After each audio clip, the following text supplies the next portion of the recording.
Hello दोस्तों।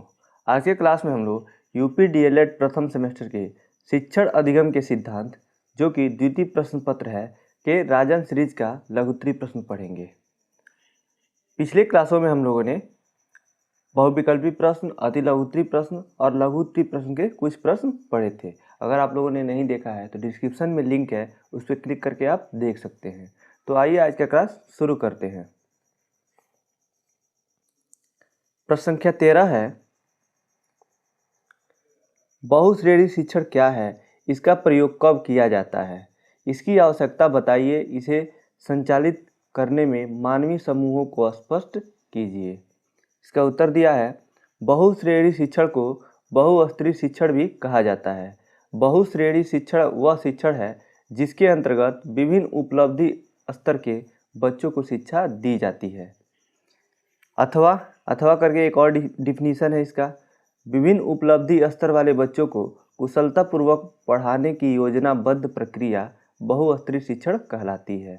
बहुस्तरीय शिक्षण विधि का प्रयोग उस समय किया जाता है जब कक्षा में तेज, मध्यम और धीमी गति से सीखने वाले बच्चे होते हैं। इसमें आगे दिया है बहुस्तरीय शिक्षण की आवश्यकता। पहला है बच्चों को सीखने की गति का भिन्न भिन्न होना। दूसरा है बच्चों की उपलब्धि स्तर का भिन्न भिन्न होना। आगे है संचालित करने वाले मानवीय समूह। पहला है प्रथम समूह। प्रथम समूह में क्या क्या आते हैं?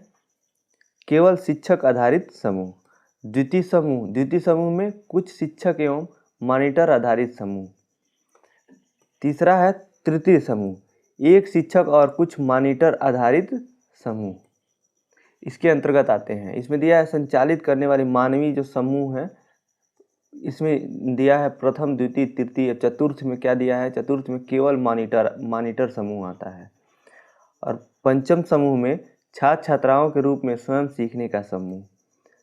षष्ठम समूह में आता है समुदाय आधारित समूह, यानी शिक्षा समिति या सेवानिवृत्ति मानवीय समूह। प्रश्न संख्या 14 है, शिक्षण में प्रश्नोत्तर विधि की उपयोगिता बताइए। उत्तर, प्रश्नोत्तर विधि। इस प्रविधि के द्वारा शिक्षक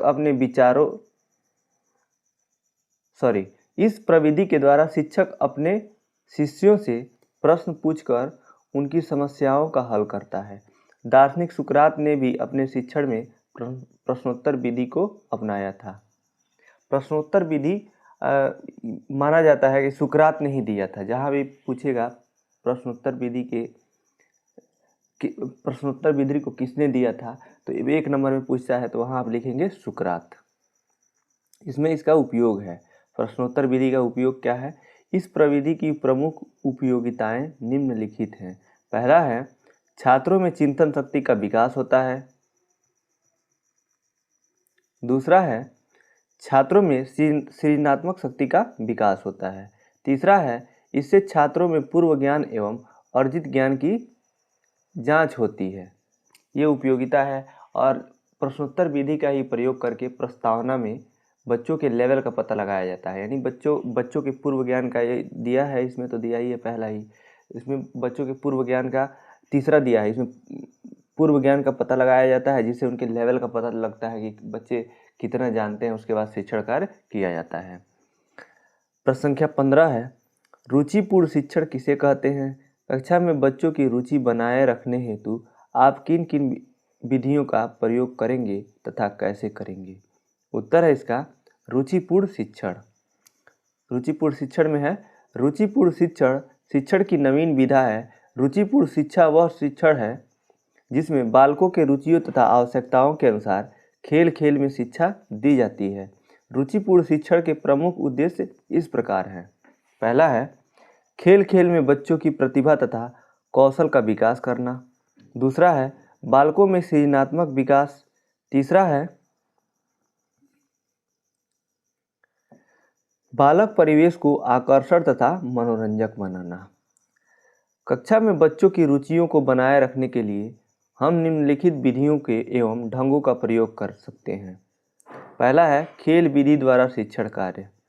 बच्चों को सबसे अच्छा खेलना ही लगता है, अतः बालकों को यदि खेल खेल में शिक्षा दी जाए तो बच्चे उसे रुचिपूर्ण ग्रहण करेंगे, जिससे उनका सर्वांगीण विकास होगा।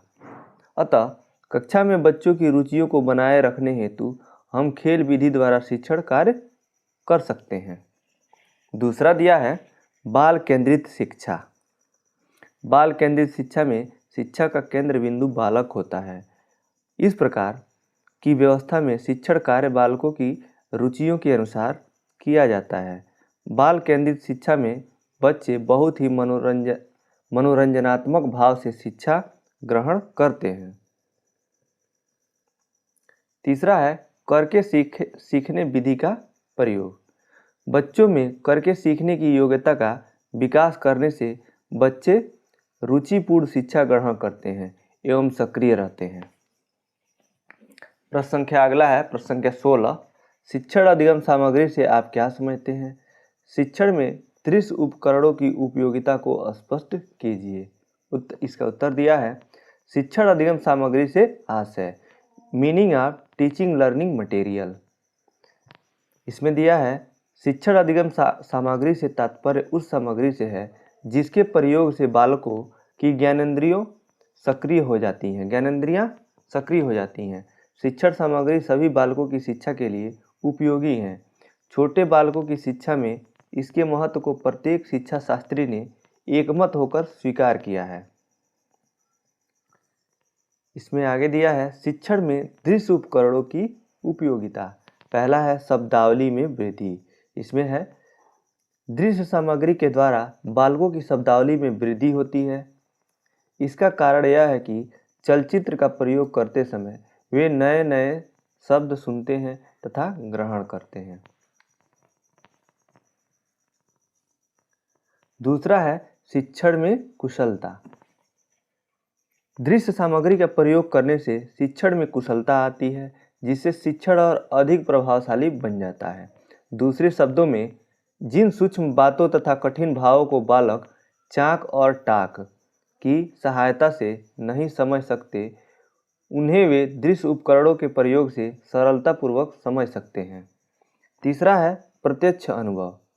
दृश्य सामग्री द्वारा शिक्षार्थियों को प्रत्यक्ष अनुभव प्राप्त होते हैं, जिससे पाठ्य वस्तु या प्रक्रिया को हम अनुभव नहीं कर सकते, उनको चित्र तथा फिल्म की सहायता से स्पष्ट कर सकते हैं। चौथा है संग्रहण क्षमता। दृश्य साधनों द्वारा पूर्व ज्ञान को सुरक्षित रख सकते हैं। जैसे किसी भी घटना की प्रक्रिया को फिल्म में संग्रहित कर शैक्षिक कार्यक्रमों को वीडियो टेप पर सुरक्षित रख सकते हैं। इन कार्यक्रमों का शिक्षण में उपयोग किया जा सकता है। पांचवा दिया है रुचिकर साधन। दृश्य सामग्री एक रुचिकर साधन है। इसका उपयोग करके शिक्षण अधिगम प्रक्रिया को रुचिकर बनाया जा सकता है। इससे छात्रों में सक्रियता आती है और अधिगम अस्थायी होता है। इनका उपयोग शिक्षण की एक रास्ता को दूर करता है। छठवां दिया है अमूर्त तथा मूर्त रूप से प्रस्तुतिकरण। विभिन्न विषयों में कई संकल्पनाएं सूक्ष्म स्तर में अमूर्त रूप में होती हैं। इन संकल्पनाओं को मूर्त रूप में प्रस्तुत करने से छात्रों द्वारा प्राप्त ज्ञान स्पष्ट एवं अस्थायी होगा, जिससे शिक्षार्थी अधिक समय तक याद रख सकते हैं। सातवां है मनोवैज्ञानिक सिद्धांतों पर आधारित। दृश्य साधन कुछ मनोवैज्ञानिक सिद्धांतों जैसे प्रत्यक्षीकरण का सिद्धांत, रुचि का सिद्धांत, व्यक्तिगत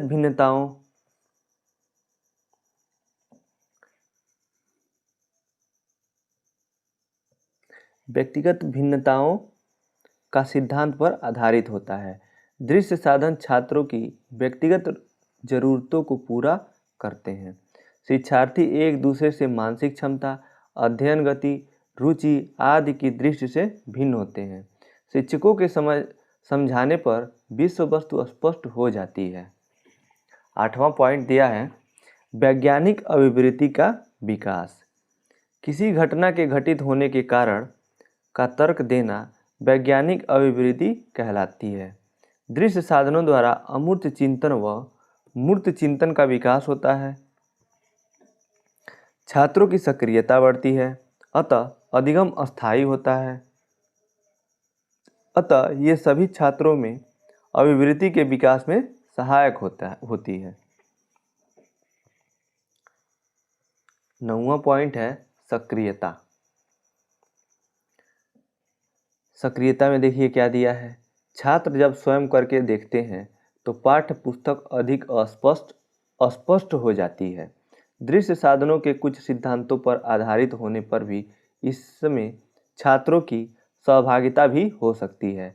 जैसे किसी वस्तु का मॉडल तैयार करने में छात्रों की सहभागिता हो सकती है। इस प्रकार की गतिविधियों से छात्र उत्साहित होकर शिक्षण अधिगम प्रक्रिया में सक्रिय होकर भाग लेते हैं। अगला पॉइंट है 10वां, जो कि लास्ट है इस प्रश्न का, प्रेरणादायी। दृश्य साधन बालकों का ध्यान आकर्षित करके ज्ञान को स्थूल रूप में प्रस्तुत करते हैं। इससे बालकों को सीखने की क्रिया में प्रेरणा एवं उत्सुकता मिलती है। अगला प्रश्न है प्रश्न संख्या 17। इसमें पूछा है शिक्षण अधिगम में मानचित्र की उपयोगिता बताइए। ये प्रश्न देखिए 2022 में पूछा हुआ था, तो 23 को गैप करके 2024 में पूछ सकता है, तो ये इम्पोर्टेंट प्रश्न होगा। इसका उत्तर दिया है शिक्षण में मानचित्रों का विशेष महत्व है। वस्तुतः मानचित्र पृथ्वी का प्रतिनिधित्व करते हैं। मानचित्र में पृथ्वी का उसके किसी भाग को एक निश्चित मापक पर वहाँ के दृश्य भूमि के कुछ निश्चित लक्ष्यों सहित प्रस्तुत किया जाता है। संपूर्ण पृथ्वी या उसके विभिन्न भागों को कक्षा में नहीं लाया जा सकता है और न ही क्षेत्र भ्रमण करके दिखाया जा सकता है। केवल मानचित्र के माध्यम से उसे छात्रों के सम्मुख प्रस्तुत किया जा सकता है। यह कहना उचित ही है कि मानचित्र की मदद से पूरी दुनिया को कक्षा में लाया जा सकता है और उसका अध्ययन अध्यापन किया जा सकता है। इसी में आगे दिया है सहायक सामग्री के रूप में मानचित्र के अध्ययन के साथ ही मानचित्र मैप, मानचित्र प्लेन एवं मानचित्र मैप मापचित्र, यहाँ मापचित्र दिया है, प्लान एवं रेखा चित्र स्केच मैप की भिन्नता को जान लेना चाहिए। किसी स्थान विशेष तक पहुँचने या किसी अन्य प्रयोजन से किसी ऐसे मानचित्र को बनाते हैं जिससे पैमाने का प्रयोग न किया गया हो, परंतु अन्य स्थलों, मार्गों आदि को निर्धारित भू चिन्हों से व्यक्त किया गया हो, ऐसे मानचित्र को रेखा मानचित्र कहते हैं। इसी में आगे दिया है इसमें किसी यात्रा स्थल का विवरण सरलता से और शीघ्रतापूर्वक प्रस्तुत किया जा सकता है। इससे भ्रमण के समय तैयार कर सकते हैं, जिसमें स्थानों की दूरियां अंकों शब्दों में व्यक्त कर सकते हैं। इसी तरह यदि एक छोटे क्षेत्र या आसपास की वस्तुओं की अवस्थिति का सही माप जानना अभिष्ट है, जैसे विद्यालय परिसर में विभिन्न चीज़ों की स्थिति अथवा किसी कक्षा या किसी कारखाना आदि का विवरण। इसी में आगे दिया है विवरण, तो बड़े पैमाने वाले मानचित्र की जरूरत होगी। इसका पैमाना होगा 1 सेंटीमीटर बराबर जमीन की 1 अथवा 10 या कुछ 100 मीटर की दूरी के, किंतु इस पैमाने पर किसी देश अथवा विश्व का मानचित्र नहीं बनाया जा सकता। वहाँ 1 सेंटीमीटर बराबर है जमीन के 50 अथवा 100 या अधिक किलोमीटर के ऐसा मानचित्र होगा। इस प्रकार पहले से जहाँ एक छोटे क्षेत्र को बड़े पैमाने पर दिखाते हैं उसे मापचित्र अथवा प्लान कहते हैं, और दूसरे में जहाँ बड़े क्षेत्र को छोटे पैमाने पर दिखाते हैं उसे मानचित्र या मैप कहा जाता है। आप पढ़ने से आपको स्पष्ट हो गया होगा, ये तो सिंपल लिखा हुआ है, जो लिखा है वही उसका मतलब है। इसमें आगे दिया है भूगोल शिक्षण में इन तीनों का अपना महत्व है, चाहे वह मानचित्र की रचना के कौशल व समझ के विकास हेतु हो अथवा भौगोलिक तथ्यों के प्रस्तुतिकरण की दृष्टि से हो। इसी में आगे है, भूगोल शिक्षण में मानचित्रों के उपयोग व अध्ययन के निम्नांकित 2 उद्देश्य कहे जा सकते हैं। पहला है, छात्रों को किसी क्षेत्र, देश अथवा संसार के उचित आकार व विस्तार का ज्ञान हो, और दूसरा है, पृथ्वी के किसी भूभाग की प्राकृतिक बनावट, जलवायु, वनस्पति अथवा अन्य विशेषताओं का ज्ञान हो सके। इसकी मदद से संपूर्ण पृथ्वी एवं विभिन्न क्षेत्रों का तुलनात्मक अध्ययन किया जा सकता है। प्रश्न संख्या 18 है, व्याख्यान युक्ति से क्या आशय है, इसके गुण एवं दोषों का वर्णन कीजिए। उत्तर है, व्याख्यान विधि से आशय, मीनिंग ऑफ लेक्चर मेथड। निर्देशन की सबसे पुरानी युक्ति व्याख्यान ही है। प्राचीन काल में पुस्तकें उपलब्ध नहीं थी तथा हस्तलिखित सामग्री भी उपलब्ध नहीं थी, तब व्याख्यान से ही शिक्षण कार्य किया जाता था। आज व्याख्यान का रूप कॉलेजों में काफ़ी विस्तृत रूप से दिखाई देता है। उच्च कक्षाओं में संपूर्ण छात्र केवल विषय के सीमित ज्ञान से ही संतुष्ट नहीं होते। व्याख्यान देना ही उनके लिए पर्याप्त नहीं, व्याख्यान के साथ आवश्यक है कि उनकी जिज्ञासा हेतु प्रश्न किए जाएं तथा श्रव्य दृश्य सामग्रियों का प्रयोग किया जाए।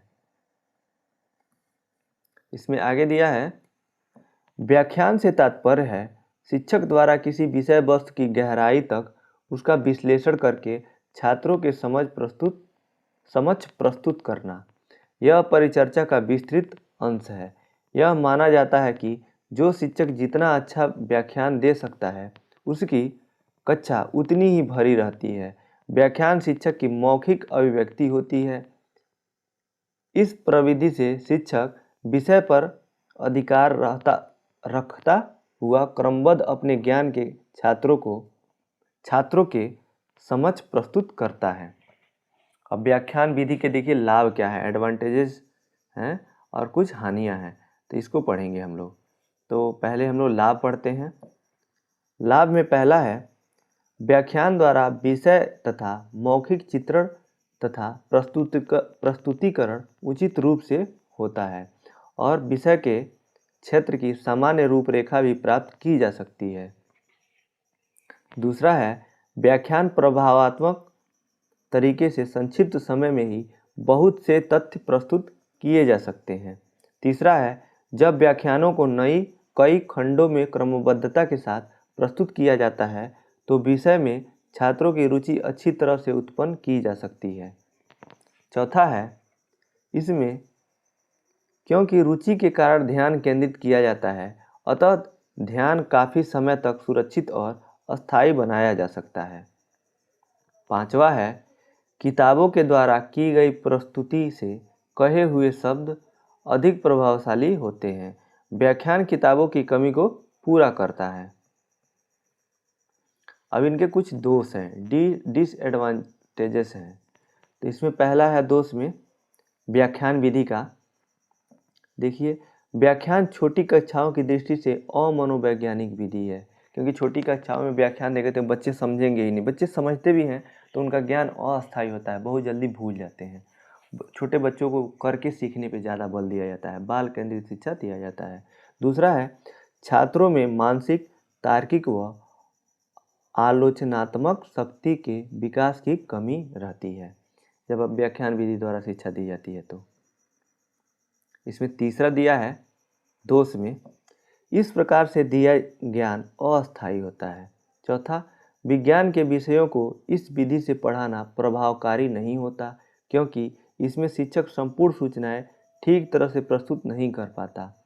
पांचवा है, विषय का प्रयोगात्मक पक्ष उपेक्षित रहता है। प्रश्न संख्या 18 है, अध्यापन आदेशात्मक न होकर निर्देशात्मक होना चाहिए, इस कथन से क्या आशय है? तो आप पहले प्रश्न समझिए। आदेशात्मक मतलब होता है आज्ञा देना।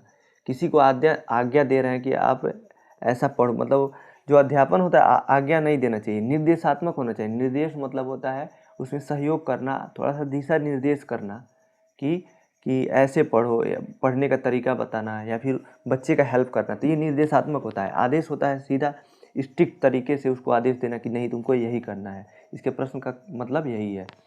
तो होना चाहिए। इस कथन से क्या आशय है, इसके बारे में देखिए उत्तर दिया है, शिक्षक को छात्रों के प्रति कठोर आदेशात्मक व्यवहार नहीं करना चाहिए, बल्कि छात्र को निर्देश देते हुए उसकी समस्या समाधान करना चाहिए। शिक्षक को छात्र के प्रति निम्नलिखित बातों का ध्यान रखना चाहिए। पहला है शारीरिक दंड प्रक्रिया को बहिष्कृत करना।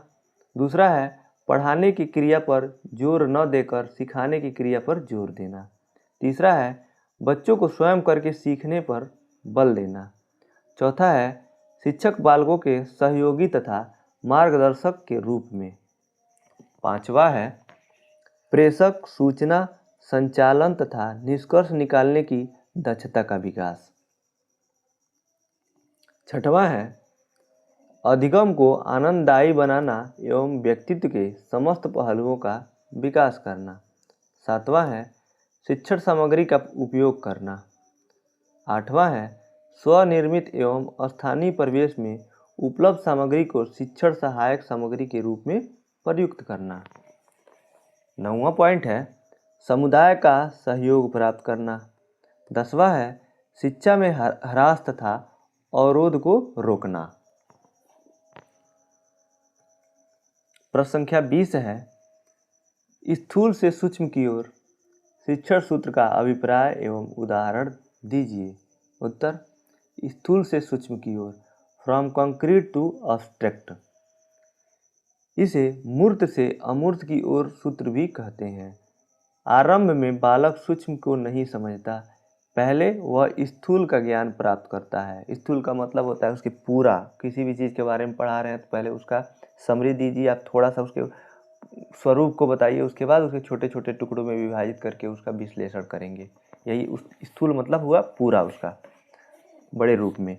इसमें आगे दिया है हम जो कुछ भी देखते, स्पर्श करते अथवा इंद्रियों से अनुभव करते हैं वही सब स्थूल है। स्थूल उन्हीं वस्तुओं से संबंधित विचार है। बालक जो ज्ञान प्राप्त करता है उसका इंद्रिय जनित अनुभव है। सूक्ष्म का ज्ञान श्रेष्ठ अवश्य है, लेकिन विद्यार्थी उसे सरलता से ग्रहण नहीं कर पाते। अतः विषय को उसके सामने स्थूल रूप में रखना चाहिए। स्थूल को आधार बनाकर अध्यापक धीरे धीरे सूक्ष्म की ओर जाए तो अच्छा है। नेत्र, स्पर्श, घ्राण, कर्ण, स्वाद, इंद्रियों से संबंधित पदार्थ स्थूल पदार्थ कहे जाते हैं। इसी में आगे है जर्मनी के प्रसिद्ध शिक्षाविद पेस्टोलॉजी ने कहा है ऐसी वस्तुएं स्थूल कही जाती हैं जो बालकों के संपर्क में आती हों और जो उनके विचारों को उद्बोध कर सकती हों। इसलिए बालकों की शिक्षा सदा स्थूल पदार्थों तथा तथ्यों से आरंभ करना चाहिए।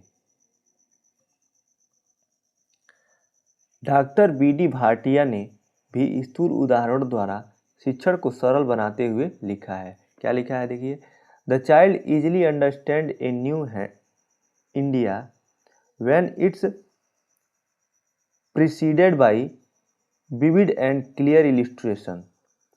शब्दों, परिभाषाओं तथा नियमों से नहीं, उदाहरणार्थ। इसमें अब एग्जाम्पल दिया है 2 या 3 मिलकर 5 होते हैं, यह भाव सूक्ष्म है। वह प्रारंभ में 2 और 3 के भाव को नहीं समझ सकता। यदि उसे 2 गोलियां और फिर 3 गोलियां दे दें तो वह 5 गोलियों को प्रत्यक्ष देखेगा। वस्तुओं के इस प्रकार के अभ्यास से वह 2 या 3 के भाव को समझ जाएगा। स्पष्ट है कि 2 और 3 के भाव को वस्तुओं के द्वारा ही स्पष्ट रूप से समझाया जा सकता है। इस प्रकार आरंभ में बालक फूलों का ज्ञान प्राप्त कर लेता है, लेकिन वह रंग के बारे में नहीं जानता। नीले रंग को पीला और पीले को नीला कह देगा, लेकिन रंग बिरंगी वस्तुओं को देखते देखते उसे रंगों का ज्ञान हो जाता है। इसी में आगे दिया है अब यह कह सकते हैं कि बालक के अनुभव में पहले पहल स्थूल वस्तु आती है, उसके बाद वस्तुओं के निरीक्षण तथा प्रयोग से भावों की उत्पत्ति होती है। भूगोल पढ़ाने के लिए नदियों आदि के प्रकरण में चित्र और मॉडल का प्रयोग ठीक होता है। पाठ में नियम कठिन होते हैं, ये अमूर्त हैं, अतः उदाहरण पहले रखना चाहिए और नियम बाद में निकलवाना चाहिए। स्थूल के बाद सूक्ष्म का ज्ञान देना ही चाहिए। सूखने का या सूखना नहीं है, देखिए यहाँ सीखने होगा, गलत दिया है। सीखने का यह एक स्वाभाविक क्रम है। शिक्षण के समय अध्यापक को इसी क्रम में चलना चाहिए। प्रश्न संख्या 21 है,